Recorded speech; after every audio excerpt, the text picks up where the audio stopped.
好，我们接着上课，剩下最后一块，也就是到了我们接收机这块，也就是无线遥控。其实这个部分的话，还是相对来说比较难的。我们这里呢，也只是这节课不去做重点去讲，我们也正在规划和酝酿，专门在无线视频这块准备开一部视频出来，再深入的去讲解里面的这一些东西，从经验的角度，因为很多人也不想听理论这些东西，大家可以去看资料。那么我们更多的是从经验的角度去讲这方面的东西，因为这方面我们说里面确实有很多东西可以拿出来跟大家去分享。后面等视频出来，我们再对大家进行一个公布。这块主要做的最大一个痛点，就包括 EMI， 我也想给大家讲一讲。那最后的一个重点就是设备是最大的痛点，所以现在解决这个设备的问题，因为这个东西一定要屏蔽。接收机的话，肯定我们要一个蓝牙射频模块。蓝牙射频模块的话，很多公司都有，比如像 TI 啊、ST 啊等这些公司都有。我们用的是诺迪克公司的，说白了，它也是一个单片机，也是 ARM 核的32位的 M0 这样一个切入式的单片机。诺迪克公司的5182，这也是一个切入式的单片机啊，只不过它里面做了一个硬件模块，这个硬件模块的话就是一个蓝牙射频模块，所以说它支持这个蓝牙射频双模。前面也跟大家大概讲了一下，蓝牙它的数据量比较大，它的协议比较复杂，所以说它的传输距离相对来说要近一些，射频可以远一些。我们这里主要用的是一个射频，也是在我们这个飞控板上啊，实现遥控器里面也有这个东西，它这个是实现双向通信的，既可以发射又可以接收，所以在遥控器上面也有这个东西专门用来发射的。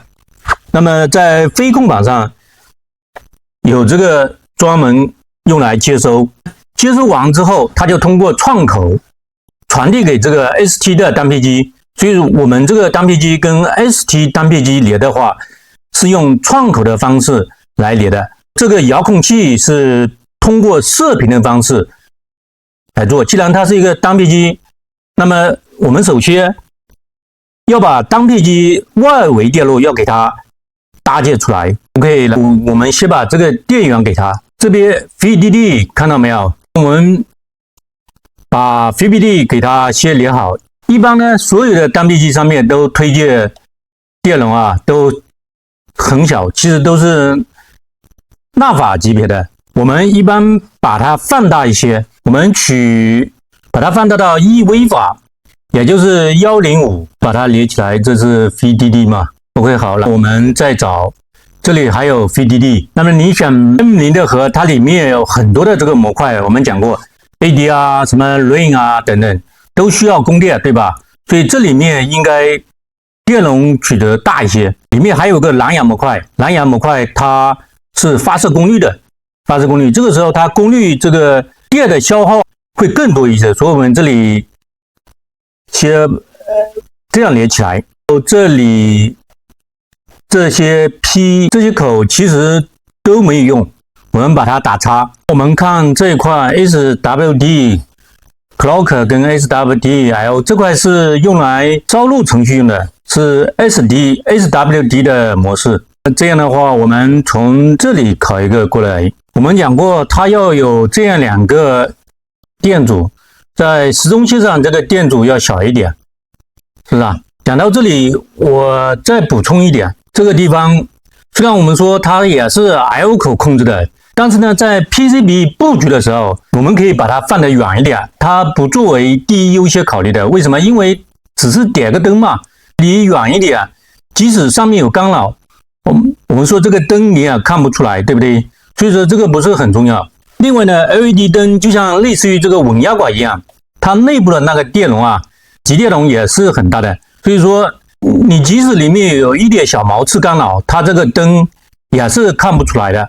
而且你快速的把这个 LED 快速熄灭的话，一下子的话，有人人眼的这个光的长流滞后效应是看不到的，所以就没关系。所以这样我们把这个烧录口把它连上去，10欧姆的这个应该是 SW clock 时钟信号，对不对 ？OK， 那么这个就好了。我们说一下，这个是程序的烧录口，还有这个接插件这里的电阻抗也不要太大，太大了会影响它这个时钟，时钟是最重要的。好，那么烧录就 OK 了。接下来我们看这个地方还是有电源的，这个地方有一部分就是功率发射嘛，因为这地方我们看到了是 ANT 1和 ANT 2，这是一个差分信号嘛，实际上这个无线就是从这里接收和发射，所以说它也需要进行一个供电，那我们就需要把这个拷贝一个过来。我们的习惯就是单片机的电容一定要偏大，而且要把它与单片机挨得近，很近。那我们再来看，这个是晶振，这个地方还可以加一个晶振。晶振的话，因为这是一个最小系统，最小系统我们要把它做起来。那我们直接从这里把这个拷贝过来放在这里。好，那么这个就 OK 了，晶振好了。还有什么东西？这边有个 DEC， 它相当于内部的一个电源嘛，内部有电源。一般只要内部有电源的话，我们外部都需要有电容让它稳住。一般这个电容也不要太大，100纳法就可以了，就是103嘛。很多人把这个电源上面这个电容，包括我们这里都叫去有电容，我不太喜欢这种专有名词，这个弄得都听不懂。实际上就是起个稳压作用就行了。当然，不管你是去偶、盘路，还有耦合什么的，它本质上就是为了稳定电压。那么这边都没有用，没有用的话，我们把它擦掉。好，然后我们再来看这上面 DECC 也没有用，这边也没有用。那我们再来看这边还有个 DEC， 所以我们要有一个去偶电容。那么这种去偶电容的话，我们取同一种料号的，给采购和仓库降低负担。我们马上要画一下它的贴线，然后这个地方看看。接下来到这个地方，下面这个的话，我们肯定要搞一个灯嘛，因为你接受了这个数据之后，需要用 LED 来表示，否则我不知道你有没有接收到这个数据。那么我们就可以通过这个 LED 的闪烁来知道这个状态，是吧？所以从这个角度来说，我们要搞个 LED。那么这个 LED 还是跟这个一样，属于灌入式的，电流方向是流向单片机里面，这样就可以了。那么我们现在确定用哪一个口呢？之前我们用的是 1.5 口，那么我们还是用 1.5 口吧，把 1.16 口把它屏蔽掉。好，那么这排没有了。接下来我们就到这一排，这边的话，我们还需要一个按键。按键干什么用的？因为我们这里不是说双模吗？蓝牙和遥控器视频双模的，就一个用遥控器，一个用这个 APP， 用手机的 APP， 视频呢用遥控器。这个时候我们需要这两个模式进行一个模式的切换。模式切换的话，那就需要外部给一个信号，我才能这个切换。而最简单最别的做法就是搞一个按键开关，这个地方我就可以通过一个 L 口把它送进来。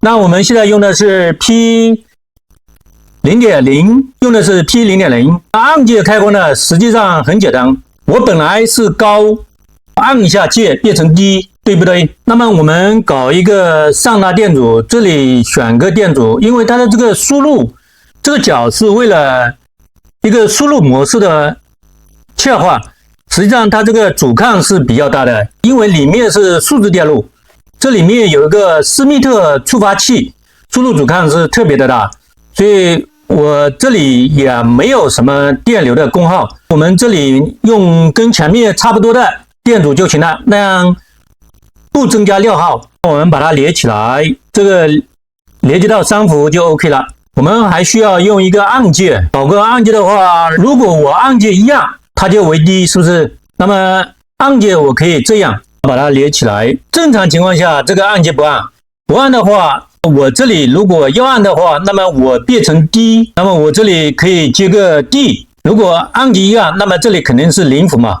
如果按键不按，那么这里面的阻抗特别的大，所以这个电阻跟这里面的输入阻抗特别的大。那么电阻跟里面无穷大电阻分压的话，这里就是3伏，所以它送进去就是3伏，这样可以通过一个高低判断。软件里面，当然这个地方按键它是有毛刺的，有强大的毛刺，每个按起来都不一样，所以软件里面可以做个延时，你按住多长时间，软件依次检测它都是低，这时候它认为进入低，这个时候它就开始切换模式，这样就 OK 了。接下来我们用这个窗口的通讯方式，我们窗口用的是 P0.1 和 P0.2。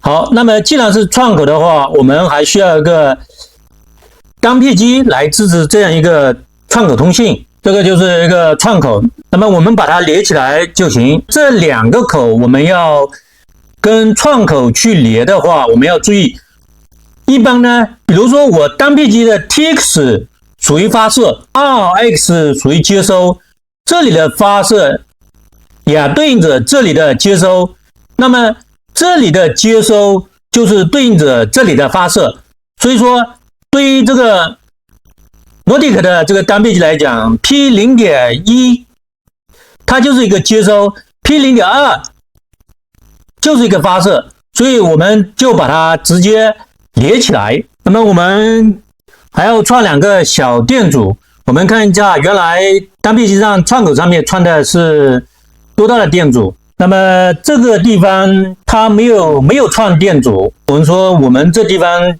给它串一个100欧，100欧也可以，10欧也可以，那就用个10欧的吧。那么这里啊，同样接个10欧姆的小电阻。理论上讲，我们说 RX 需要接一个上拉，像这里这样串一个电阻。我们这里既然谈到过争论，那我们这里呢就不接，看它有没有问题，是吧？那样子的话，如果不接没有问题，这个也行。就是说，我们从教学的角度，我们2种方式都试一下。那我们就不接，反正是消费类电子嘛。这个 ST 单片机和这个接收机之间建立这样一个通讯方式，还有这些不用的口，那我们先把它擦掉。这些地方没有电器连接 ，OK， 然后这边就 OK 了。接下来我们把天线这个地方做一下。好，大家休息一下。